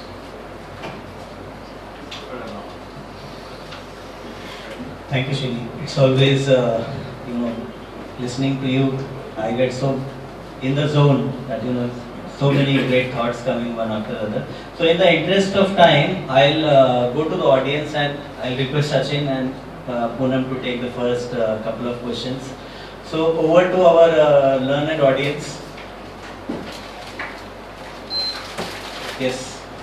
How do we motivate or develop these young people about their long-term career? Employees will join the young organization short-term 5 months or 6 months. So they are facing attrition. How do you motivate about maybe everybody else can consider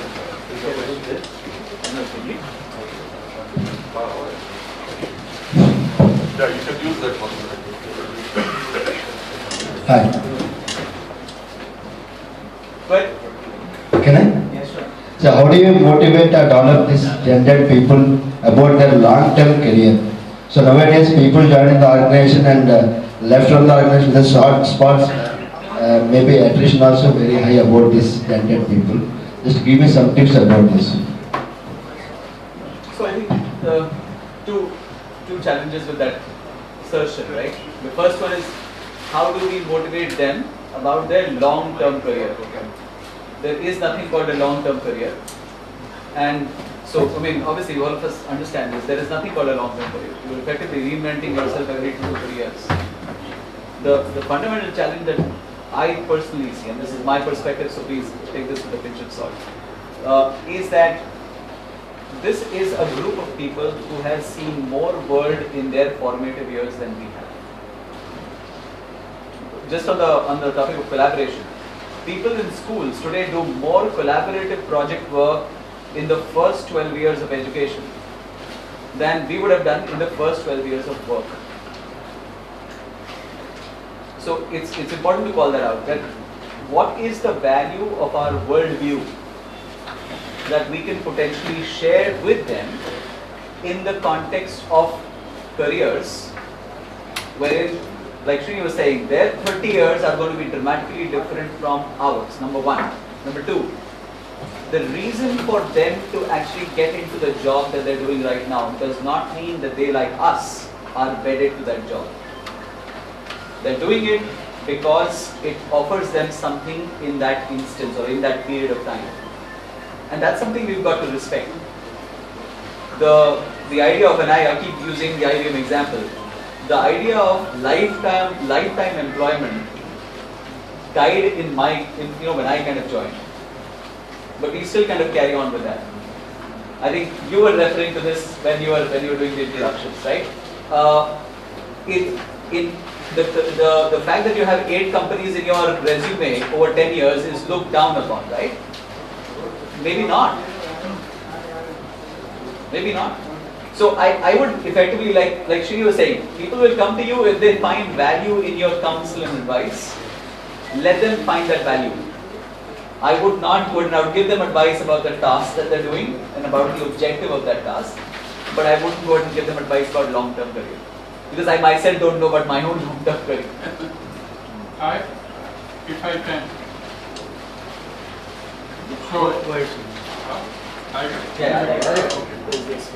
No, I think if you understand this logic, you will understand this very clearly.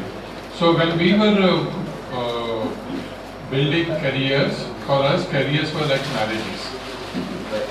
Okay? How many of us are married? All of us, okay? Are you telling me that every day of your marriage was a blissful day? No. But did you call it quits? No. Right? We didn't call it quits. Why? Because we were told very clearly when you're getting married, there will be up and down, and you'll have to bear it and you'll have to make a success of it. So when we started building careers, our mindset was about careers as marriages. Today's generation's careers outlook is like living in relationships. Right? So they walk into an organization with a living in relationship mindset. So Deepika Padukone is perfectly okay having a Ranveer Kapoor tattoo and getting married to Ranveer Singh. Right? And she is perfectly okay with that. The logic is, the moment you see that your relationship is like living in relationship, that means every day you have to make it count. Because next day when I come into that office, I carry my resignation letter in my pocket, because if you don't make my day count, then I will walk out. And that is what living in relationships is all about. So today when this workforce is coming, they are expecting that every day we do something in that office. Either it is the purpose, it is the authenticity, it is flexibility, whatever is there, that EVP is so strong that you keep pulling me. It is not like previously like marriages. In marriages, all I had to remember was my wife's birthday and anniversary, and those 2 days if I have taken care, the marriage would sustain. And HR would do that, you know. Annual appraisal, one increment, one town hall, one Rangoli competition, and we are done with it. Today HR has to do a lot more job. Why? Because they are living in a relationship. वो गालिब का शेर है ना, तो नहीं तो कोई और सही, कोई और नहीं तो कोई और सही. You ask people like Poonam, you know, they are building from lift. If I press wrong button, I open up and there is an offer letter waiting for me. And that is where the whole world is moving towards. So you need to create that value proposition. So people do stay. Today, the top 3 employees in my organization all have stayed more than 8 years, and they are all Gen Z. They are all Gen Z. They are all young brands who are there, but they keep me on my toes every day. Every month I have to take off time, I have to lock my calendar, I have to talk to them. It is tiring. Many times you go back and say, Rita, kitna laad kar rahe hai, damat thodna hai. Right? But that is what it is. We were the sons, they are the son-in-laws. So we can't take son-in-laws granted as sons. Right? And that is the moment you understand that logic, you will realize the whole outlook of HR policies, people managers, everybody changes, and then it becomes that much easier. And they want to stay. They like stability. It's not that they are nomads. They like stability in life.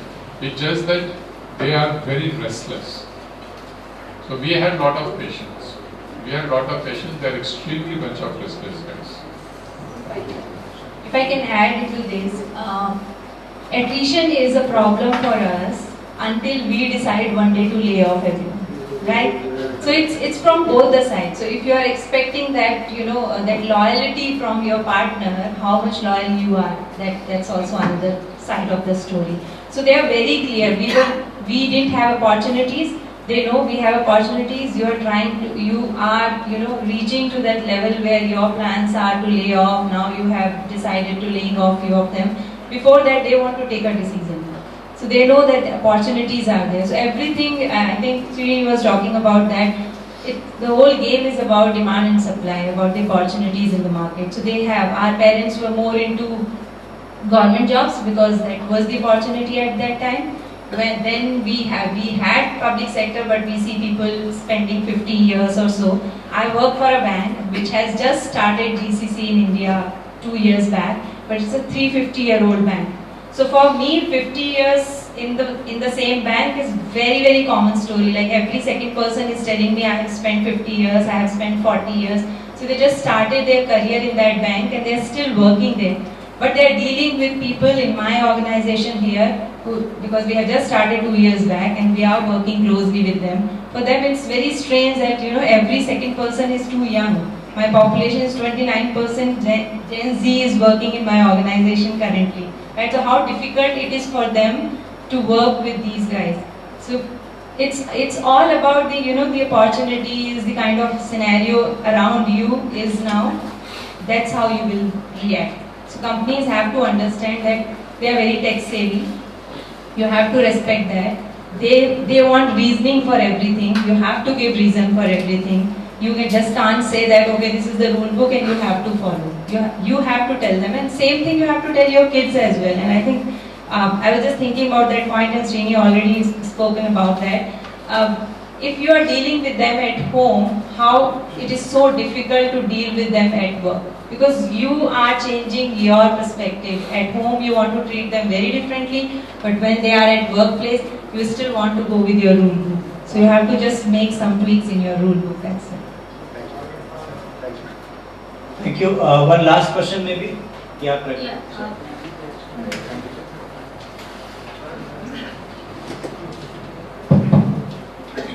Such a fabulous discussion so far, very engaging and thought-provoking. So I was thinking that there is a third player in this whole equation, and the third player is the business. Right? The nature of businesses isn't changing. I have spent most of my life in pharma. You still take 10 years to bring a product from ideation to launch, right? If anything, competition is increasing. Banking, the way finances are managed, right? Things are not flexible. In fact, customer is demanding more, right? So there is the Gen Z and there is the manager, but the business is the same. The business still demands, if anything, it demands more than it demanded out of us, right? Regulations are getting stricter. So, I mean, then where is this whole conundrum, right? The poor manager, how much can he stretch if the business nature of the business? When Gen Zs reached school, schools had become these capitalist institutions. They treated them like customers. Our schools taught us, right? Our schools taught us these rules, and that's why we say we are very flexible. But Gen Zs found teachers as friends because teachers were getting paid that kind of salary. Now when the same Gen Zs are entering the capitalist world of corporates, the reality is that now flexibility is limited because they are not the customer anymore. So I think there is, of course, we have to learn as HR on how much flexibility we can bring and how can we teach the manager. But there also has to be some education that goes to the Gen Z, that the world has changed and maybe it's too late that they learn this. Absolutely. So I'll just take a section. So I'll give you both the answers. So I've got two boys, and I'll give you classical examples of those. The elder fellow is around 24, the younger fellow is around 20. Both are in movie making business, right? So the elder fellow went to Canada, did script writing. He was on the verge of getting into Hollywood. He got into Toronto International Film Festival and all that. Then Justin Trudeau came, he came back to India, he tried in India. And then one fine day he came and said, "Okay, Papa, this is all fake. I don't think I'll enjoy this. And I want to go and reorient myself." And then one fine day he comes and tells his mother, "I don't want to do anything with movie business. It's all fake, it's all bullshit. And I would like to serve people," and he's gone into public service and now he's leading my foundation. The younger fellow, at the age of 17, he got the first opportunity. He was working with Nagarjuna and Amla and Annapurna. He got the first opportunity. And he decided to start doing advertisements and all that. He got some project. We have no clue how he got it. He was not even 18 and he got his first paycheck, and he came and said, "Now what do I do with this check? Because I don't even have bank account." And that guy is like the epitome of capitalism. So my wife is a Guju, so we kept telling him jokingly, he's got all the Guju blood. He negotiates at 20, he's got clients like Amazon, he negotiates with them, he loves the whole idea of money and the whole idea of making a difference to people by creating. So he proudly says, "This month I gave 27 paychecks. There are 27 people on my studio and I gave 27 paychecks." The idea is you can expect this kind of idiotic swings, as I may say, the moment this generation will get exposed. What is critical for us as an HR is to understand is the first 100 days, the first 1000 days, we need to anchor them to figure out what is right, what is wrong. Because they are as confused as anyone. Even today you will get surprised to ask, and especially people like Poonam and probably Sachin also can join in. When this new generation kids come, you ask them, why did you land up doing engineering? Even 80% today say because their parents do also. Even today. We are in 2025. So it is only after engineering suddenly to bright on that कि अच्छा दुनिया में और भी कुछ कर सकते हैं. And then since we are the guys who hired them from campus, वो experiment हम पे होता है, right? And that is what you will hear the stories. Heartbreaks होते हैं, jobs होते हैं, ये सब. So somewhere we need to orient ourselves that we need to understand the business, and the business will remain business. Business only likes green dollars, which is always been there. It's for their last 300 years. And they will continue to do so. But we need to go back in HR and reorient ourselves. My biggest frustration or challenge is that as HR we are not doing enough. Right? And business frustration is that. Business is going back and saying, Baba, can you manage this bunch of guys? Because we are still caught up in that era. We still like that, like she said, the rule books, we still fond of rule books. We still like to find that fine print in rule book and we expect. And here is a generation which is restless, which wants to do, and there is business which is becoming more restless than ever. And tariffs of Trump is only going to make it life exciting. It's not going to be easy because that gentleman doesn't know every day. It's like goldfish memory, you say. So I believe goldfish doesn't have memory. Every day morning it gets up, it doesn't know what happened last night. So Trump is like that. So he's going to keep our life exciting. The only thing is we need to create buffers in our organizations for this generation to assimilate. Today, onboarding we talk about. Unfortunately, we don't talk about assimilation. Whereas culture assimilation is the key. I still remember first time when I walked into Dr. Reddy's, that was around 15 or 16 years back. And I don't know, it still happens on about Dr. Reddy's at that time had a 1-year induction program. Right? They had a 1-year induction program and we used to proudly flaunt it saying the world's best practice. And today you are talking not even 1 day. I know of organization 2 घंटे में हो जाता है induction, बोले चालू हो जाओ. 2 घंटे में उसको बेचारे को अपना बोलते हैं शू का लेस बांधने को नहीं आता है. And you are telling them you understand the organization, understand the work from get. We are being anticipated. So we need to balance out. Yeah. One, absolutely the last question. Maybe that lady. Oh, madam, go ahead.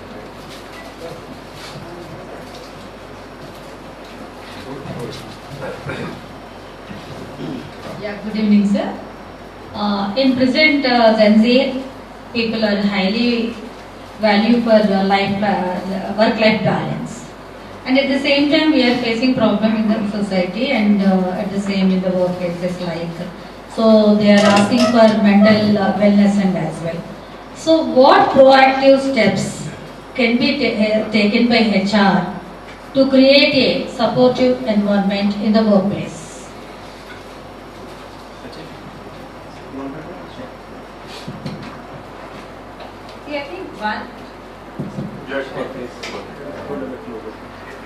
I think one big thing what we have to understand is this generation like us is not growing up with bigger families, joint families, right? They are living with their parents, nuclear families, whereas mothers are working, of course fathers were always working most of the time. So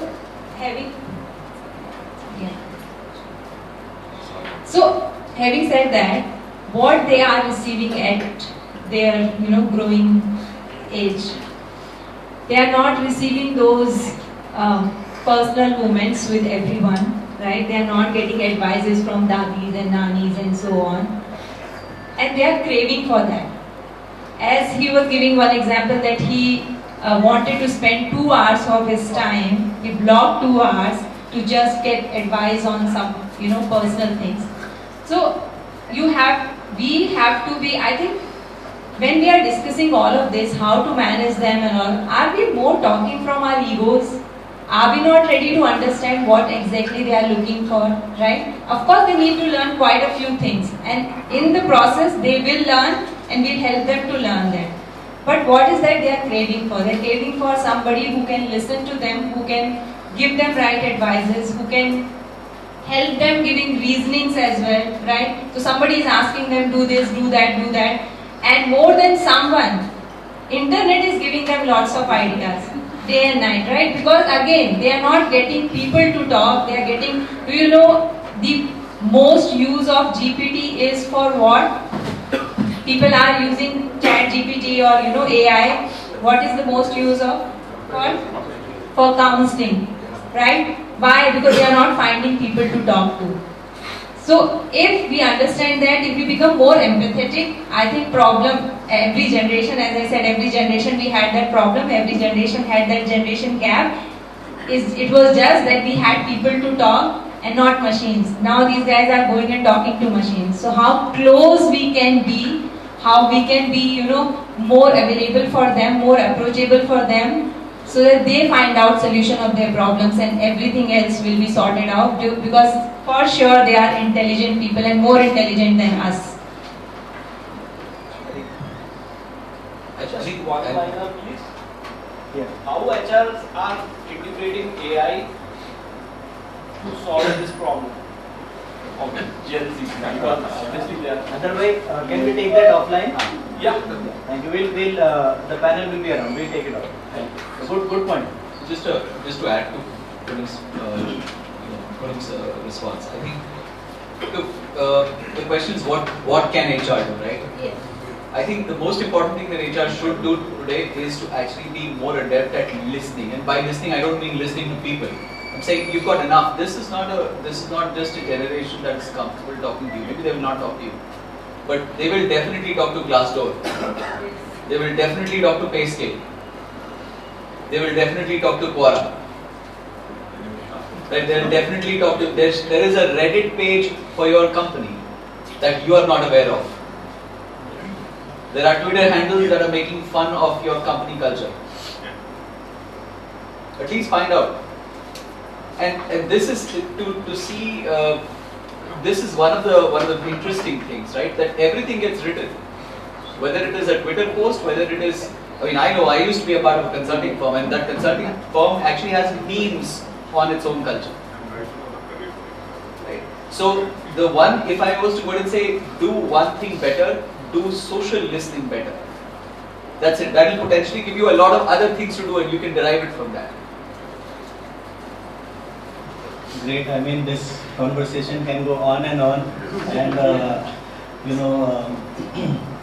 25 minutes is definitely inadequate to explore a topic of these many hues and depth. But thanks a lot, Dr. Rajushi, Sachin, Dr. Poonam Jindal, Srini. The conversation can certainly continue offline. In the interest of time, we need to move forward. This is a Diwali weekend. We all have the lights. The festival of lights is upon us. So thanks a lot for making this issue come alive. Can we hear it from the audience? And I now request Ramchandra Rao sir and Murthy sir to felicitate our panelists. If you can please join us.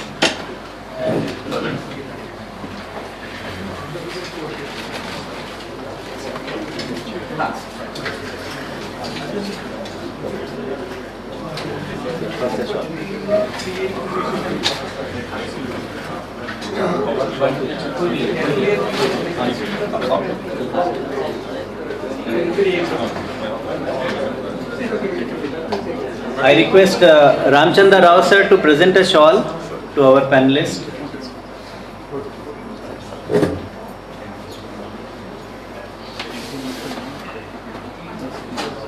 Shiri, this is shawl number 399 for you.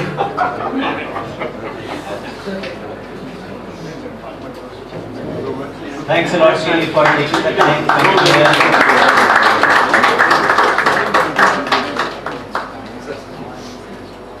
Also a book from sir. I request Murthy sir to present this hamper to Shiri. Sir.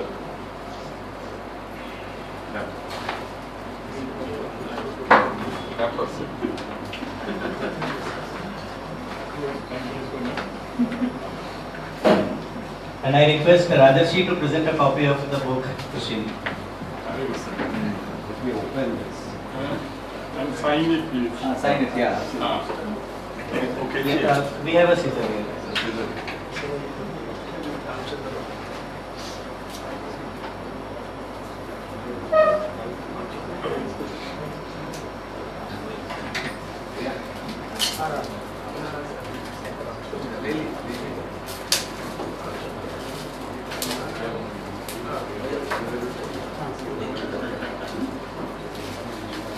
So Shini, now you will have the mantra for dealing with the Gen Zs at home, at work.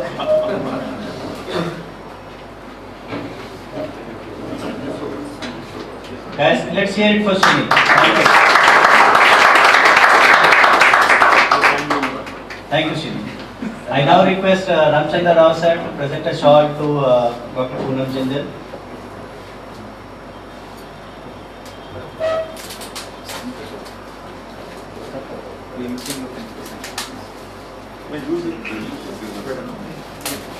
Thank you so much, Poonam ji, for joining us today.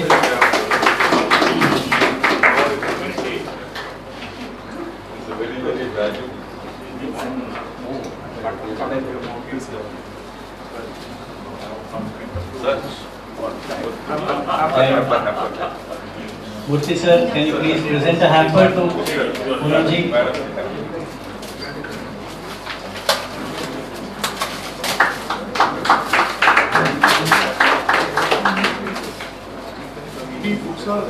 And Rajarshi, can you please present a copy of the book?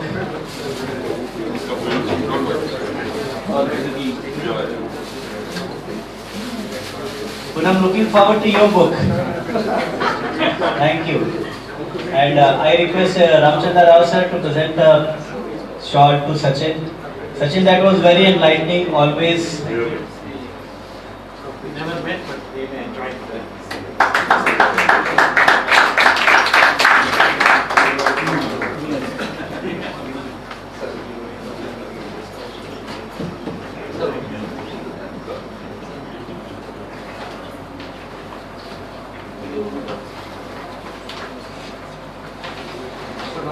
That's our version of Happy Diwali for you, Sachin. And Rajarshi, can you please present a copy of the book to Sachin?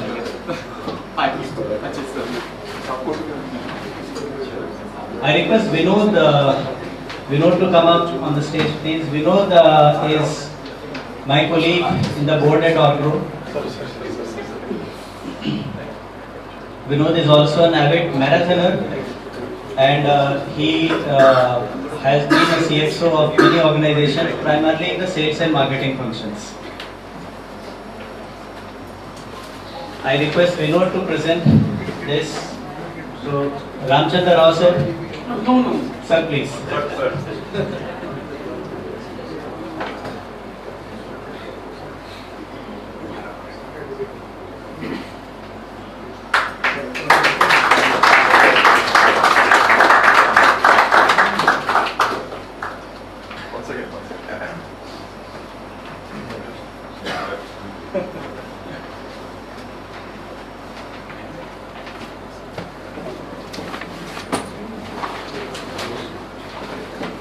I request Vinod to present this to man of the match, Dr. Rajarshi Ganguly.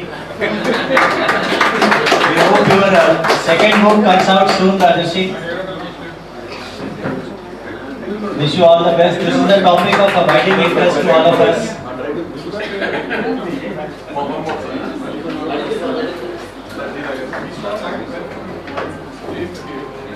Thanks a lot, and I will request all the panelists to assemble here for a group photograph.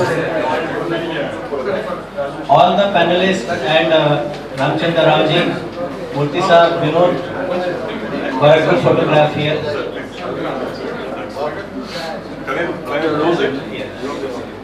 Abhi we can close it.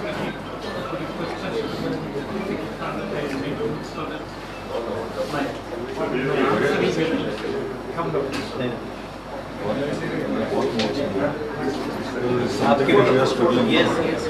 और all 5 founders are emails of revenues. Yeah, please, I request all panelists, Ramchandra Raoji, Murthy Saab, Vinod. Yes. Okay. Yes, for a group photograph.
Yeah.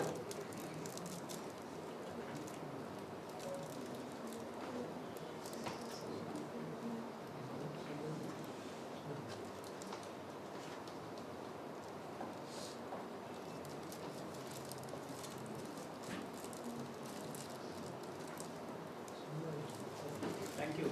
Thank you.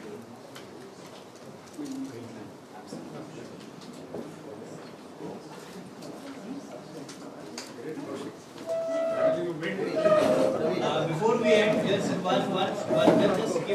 bear with me for 2 more minutes. Can you please remain seated? Just 2 more minutes. And before I invite Orgro Solutions sir to give a vote of thanks, there is one special announcement. Can we have Ritika here? Can you please call? Nobody is there.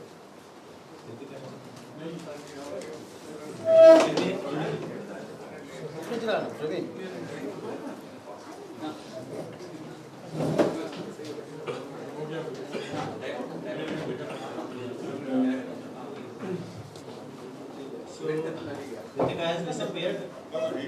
This is my Gen Z movement. Then I'll wait while she comes. So we couldn't have called you here and not give you an opportunity to get the book. So the book is available for sale. Apparently about 15 copies are already locked. There are few copies available for sale over there. And it's available for a discounted price, so please make use of the opportunity. It's a very interesting read. I am not just saying it because we are organizing the program. I purchased this book among the first people to purchase. I already have an author signed copy, and I request Rajarshi to sign the copies of the books which are sold today. So thanks a lot. I request Durga Prasad sir to propose the vote of thanks. Thank you.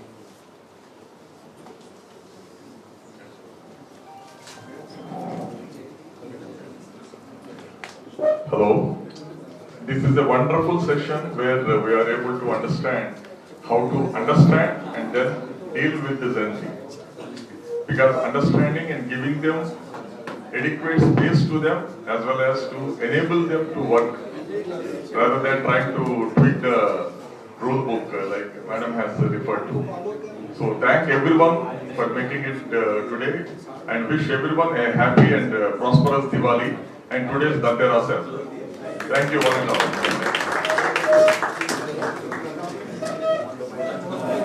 Guys, just Ritika is here. Ek minute. Please come. Ritika, please make it.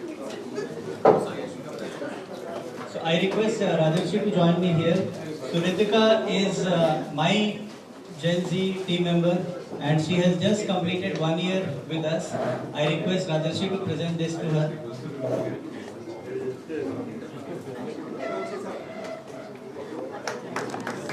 She is very core member of the Orgro team. Thank you, Ritika, for believing in Orgro.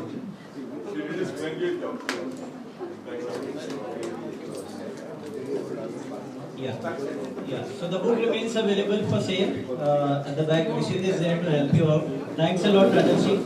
This is Nati Abbas and Prasad sir signing off from us.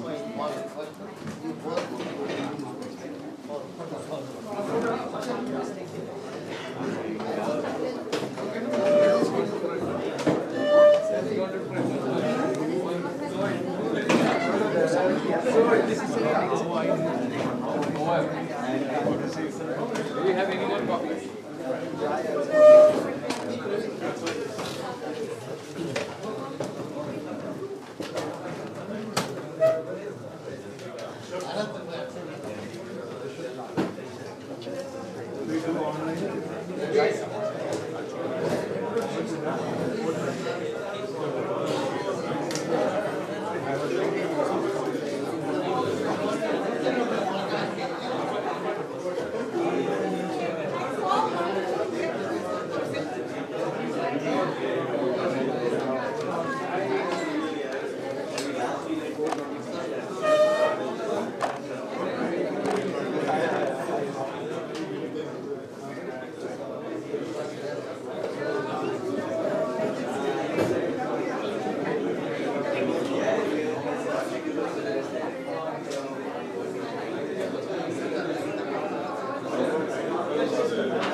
At least the bare minimum.